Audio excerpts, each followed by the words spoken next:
जय हिंद, जय भारत, वंदे मातरम। मैं रविंद्र फौजी। साथियों, आज ये वीडियो एक इंफॉर्मेशन के लिए मैं आपको दे रहा हूं और इंफॉर्मेशन एक जरूरी। आप सभी को पता है कि हमारा सुप्रीम कोर्ट के अंदर जो केस चल रहा है, जो मेरा वो चैनल बैन हुआ है उस चैनल के खिलाफ, उसके अलावा जो मेरे ऊपर एफआईआर हुई है वो भी उसमें संकलन है। और उसके साथ साथ जो जवानों के साथ ये दुर्व्यवहार किया जाता है, चाहे वो सहायक प्रथा हो, जवानों से घरेलू काम हो, सेना या पैरामिलिट्री फोर्स के, इस तरह की तमाम घटनाओं का मैंने उस केस में जिक्र किया है। उस केस की तारीख जो कि 14 अक्टूबर थी, लेकिन अब उसकी जो तारीख है वो 12 सितंबर की है, यानी एडवांस हो गई।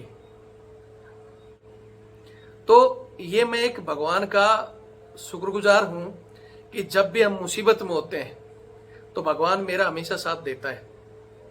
आप सभी को पता है कि 2 या 3 दिन पहले मैंने आपको एक वीडियो में बताया था कि दिल्ली पुलिस के 2 बंदे, जो एक इंस्पेक्टर राहुल और एक और कांस्टेबल, मेरे घर पर आए और उन्होंने मेरे को 41 ए का नोटिस दिया, जो मैं मेरे व्हाट्सएप चैनल में भी डाल चुका हूं। और आप देखना चाहते हो तो एक उसकी कॉपी भी देख सकते हो। 41 ए का नोटिस दिया कि आपको भैया पुलिस स्टेशन आना पड़ेगा, आपके खिलाफ एक एफआईआर दर्ज है। और वो एफआईआर दर्ज करवाई थी एसएसबी के अधिकारियों ने, क्योंकि उनके एक जवान ने मेरे को वीडियो भेजे थे जिसमें अधिकारियों की मैडम और बच्चों के कपड़े धोते हुए दिखाया था। और एक जवान था जो कुक था, जो बोलता था कि सर मेरे से खाना भी बनवाते हैं और मेरे को बोलते हैं कि कुत्ते को निला, बूट पॉलिश कर, बच्चे को घुमा के ला। इस तरह के जो वीडियो थे, और मैं कठोर भाषा में मैंने अधिकारियों से कुछ कहा था, तो 2021 में उन्होंने एफआईआर दर्ज कर दी थी।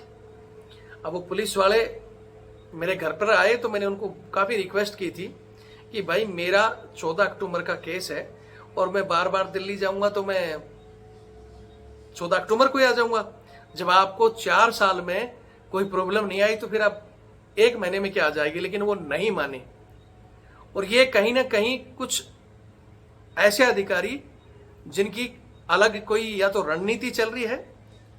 क्यों? अब उन सबको पता है कि भाई रविंद्र फौजी का वो केस सुप्रीम कोर्ट में पहुंच गया है और सुप्रीम कोर्ट ने अब इनसे जवाब मांगा है। नोटिस इनके पास जा चुके हैं कि भाई आपने चैनल क्यों बंद किया। आखिर ये जवान, मैं देश का जवान हूं, मैंने अपना आधा जीवन इस देश की सुरक्षा में दे दिया है। क्या हमारे कर्नल, जनरल या आईजी, डीआईजी वही देश सेवा करते हैं, हम जवान नहीं करते क्या? इनको क्या लगता है कि इन्होंने जो कह दिया कि भाई रविंद्र फौजी तो देशद्रोह है, हम इस पर मुकदमा डालेंगे, इसकी पेंशन बंद कर देंगे, जेल भेज देंगे। इन्होंने तो अखबार में दे दिया। इनको लगता है कि जवानों की मान आनी नहीं है। लेकिन इन्होंने, एसएसबी के अधिकारियों ने 4 साल पहले वो एफआईआर दर्ज कराई थी। हालांकि 4 साल तक इनकी किसी की हिम्मत नहीं हुई कि मेरे घर पर आ जाए या मेरे को कुछ कह दें, क्योंकि मेरा वो चैनल जिसमें 8 से 10 लाख लोग जवान मेरे को फॉलो करते थे, वो मेरी ताकत थी। और उसी ताकत से मैंने कितने ही जवानों की नौकरी बचाई है, कितने ही जवानों को सजा देते देते रोका है, कितने जवानों को ये सूखा घर भेज रहे हैं, वो मेरे को पता है या उन जवानों को पता है जो बेचारे आज कई जब फोन करते हैं तो बोलते हैं सर आपकी वजह से हम नौकरी कर, मतलब आज हमारा घर परिवार चल रहा है, नहीं तो हम सड़क पर आ जाते। और ये चीजें अब इनको बर्दाश्त नहीं हो रही। इस वजह से मेरा वो चैनल बंद कर दिया। और मैं फिर कह रहा हूं कि मेरी लड़ाई सिर्फ और सिर्फ या तो सेना या पैरामिलिट्री फोर्स में उन अधिकारियों से है जो ब्रिटिश मानसिकता रखते हैं, या मेरी लड़ाई उनसे है जो हमारे फौजी भाइयों को छुट्टी आते हैं तो उनके साथ मारपीट करते हैं। घटिया पुलिस वाले जो वर्दी पहनते हैं देश सेवा के नाम पर, लेकिन वो सेवा करते हैं गुंडे बदमाशों की, और फौजी के नाम से चिढ़ते हैं और फौजी को गाली गलौज करते हैं, मारपीट करते हैं। तो ऐसे लोगों को मैंने कठोर भाषा में बोला है। तो वो लोग आज मेरे दुश्मन बन चुके हैं। मेरा वो चैनल तो बैन कर ही दिया, और अब जब मैं सुप्रीम कोर्ट पहुंचा हूं तो ये पुरानी एफआईआर निकाल कर लेकर आ रहे हैं। तो इनका मकसद है मेरे को दबाना। मैंने बहुत कोशिश की लेकिन ये नहीं माने। नहीं तो आपको तो आना ही पड़ेगा। इनका प्लान था कि 14 को इसको बुलाकर या तो गिरफ्तार कर लेंगे, भेज देंगे, और ये कोर्ट को दिखा देंगे जी वो बंदा तो पहले ही डिफॉल्टर है और गिरफ्तार है। लेकिन ये भगवान, इन्होंने मेरी नहीं सुनी। मैंने इनके अधिकारियों से, SHO साहब से बात की, बोले जी नहीं आ जाओ, लेकिन उस भगवान ने मेरी सुनी। और आज इतिहास में मैं तो पहली बार ही मानता हूं, मैंने बहुत से केस देखे जो पीछे से उठाकर 1 महीने पहले तारीख हमारी कोर्ट में आ गई, 12 सितंबर 2025, यानी परसों शुक्रवार को मैं दिल्ली जा रहा हूं और हमारे केस की सुनवाई है। भगवान ने चाहा तो हमारा वो चैनल खुल जाएगा, और वो चैनल खुल जाएगा तो रविंद्र फौजी जैसे पहले शेर की तरह दाड़ कर बोलता था ना, उसी तरह बोलेगा। हालांकि मैं दबा, इन्होंने मेरा चैनल बंद किया, FIR की, तब भी रविंद्र फौजी दबा नहीं। मेरी भाषा और मेरी कार्यशैली वो की वही है। लेकिन ये सिर्फ और सिर्फ हमें तोड़ना चाहते हैं। इन्हें पता है कि 2-4 FIR कर दो, केस दर्ज कर दो, जवान है, कितने दिन लड़ेगा। इसीलिए मैं हमेशा आप लोगों को कहता हूं कि वो मेरा अकेले का चैनल नहीं, मेरी लड़ाई, मैंने मेरा उस चैनल के द्वारा कभी कोई आवाज नहीं उठाई, मैंने हमेशा हमारे जवान भाइयों की उठाई। आज अगर मैं जीतता हूं तो ये लड़ाई जवान जीतेंगे, और वो महकमा जीतेगा तो ये लड़ाई अंग्रेजी मानसिकता के वो अधिकारी जीतेंगे। आप क्या चाहते हो?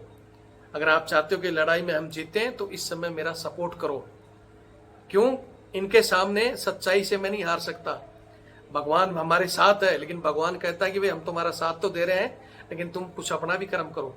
अब रविंद्र फौजी तो कर्म कर रहा है, आपको अगर अपना कर्म करना है तो इस समय हमारा सहयोग करो, ताकि मैं इस लड़ाई को मजबूती से लड़ूं और ये मेरा चैनल भी खुले, प्लस उसमें जो सहायक प्रथा का जिक्र है उस पर भी अच्छी बहस हो, और ये जो बाहर जवानों के साथ मारपीट हो रही है या जवानों को बराबर का वो मांगते हो ना आप, MSP OROP, वो तभी मिल सकता है जब हमें बराबरी का हक मिले। तो अगर इस लड़ाई में आज मैं कुछ नहीं कहूंगा, मेरा साथ देना चाहते हो तो मेरा नंबर है 8290354513, 8290354513। ये मेरा फोन पे और पेटीएम से जुड़ा हुआ है, और ये मेरा बारकोड। अगर आप मेरी सब मिलकर थोड़ी थोड़ी आर्थिक सहायता करोगे तो अच्छे वकील खड़े करके हम इनकी बैंड बजा सकते हैं, नहीं तो भैया ये गुलामी और लंबी चलेगी।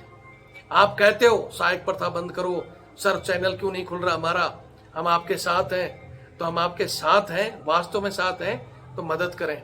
क्योंकि रविंद्र फौजी टाटा बिरला नहीं है। मेरे उस चैनल में कुछ इनकम आती थी, कुछ हमारे साथी जो सहयोग करते थे, उसी सहयोग से मैं बड़े बड़े चाहे कर्नल जनरल तक मैं पहुंचा हूं। IG DIG को फोन करके बोला है मैंने, चाहे किसी भी विभाग का हो, जब एक फोन जाता है रविंद्र फौजी ठीक है जी हम देख रहे हैं।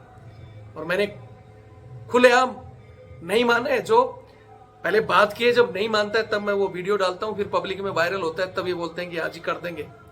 लेकिन कुछ जो अच्छे अधिकारी, मैं फिर कह रहा हूं, वो अच्छे अधिकारी हैं जिनको हमने जवानों की समस्या आई, जवान की नहीं सुनी, फिर हमारे को बताई, हमने उनसे बात किया, अच्छे अधिकारी ने सुन लिया तो मैंने कभी उनका वीडियो नहीं डाला। मेरे पास ऐसे आज भी मैं कम से कम नहीं तो 1000 अधिकारियों की रिकॉर्डिंग दिखा सकता हूं, जिसमें colonel, brigadier, lieutenant general, major general तक की रिकॉर्डिंग है। आर्मी चीफ के PA साहब की रिकॉर्डिंग मेरे पास है। उसके अलावा पैरामिलिट्री फोर्स के जितने भी कमांडेंट हैं उनके IG तक मैंने बात की है। एक बंदे का कश्मीर में आया था, छुट्टी का मसला, वहां के IG साहब से बात करके मैंने भिजवाया था। बहुत सौ की नौकरी, जितना मेरे से हो उसका मैंने किया। जब कोई नहीं मानता है, जैसे वो SSB के बंदों ने जो FIR करवाई है, उसका कारण था कि वो मैंने उनसे बात की, उनको लगा कि जवान हमारा क्या उखाड़ लेगा। ये जवान रविंद्र फौजी नहीं, ये 10 लाख लोगों की आवाज थी वो चैनल, और उस आवाज से लोग डरते थे। उस आवाज से वो पुलिस, जो आज कई कई दिन लग जाते हैं ना, मेरा वो वीडियो और मेरी हलचल जब मैं कहता था कि भाई आ रहे हैं इतने लोग और घेरेंगे, धरना देंगे, तो तुरंत अगर कोई केस होता था तो फर्स्ट में ही बड़े बड़े बंदे सस्पेंड होते थे। लेकिन आज जब हम फोन करते हैं तो कौन रविंद्र फौजी, क्यों? उनको पता है कि उसकी ताकत खत्म है। अब आज मैं इसलिए कोई वीडियो लंबा नहीं करूंगा, ना आप लोगों से कुछ कहूंगा, मैं सिर्फ इतना ही कहूंगा, आपको लगता है कि रविंद्र फौजी की उस लड़ाई वो सही लड़ाई थी और उसमें आप सबको भागीदारी निभानी चाहिए, तो भागीदारी निभाओ और आर्थिक सहयोग करो। जो नहीं कर सकता वो वीडियो को शेयर करो। हमने नया चैनल बनाया है क्योंकि ये आवाज मेरी उन लोगों तक पहुंच रही नहीं। मेरे को इंडिविजुअल फोन करते हैं आज भी कि सर आपका तो चैनल नहीं दिखाई दे रहा, आजकल क्या चल रहा है, बताओ हम आपका क्या सपोर्ट करें। इंडिविजुअल रविंद्र फौजी किसी से नहीं बोलेगा भाई आप सपोर्ट करो, सहयोग करो। इस चैनल पर बोलता हूं और मैं बार बार इसलिए बोलता हूं, मुझे पता है कि मैं जो लड़ाई लड़ रहा हूं इसमें जो समस्याएं आती हैं उनको फेस करने के लिए हमें ये बजट चाहिए।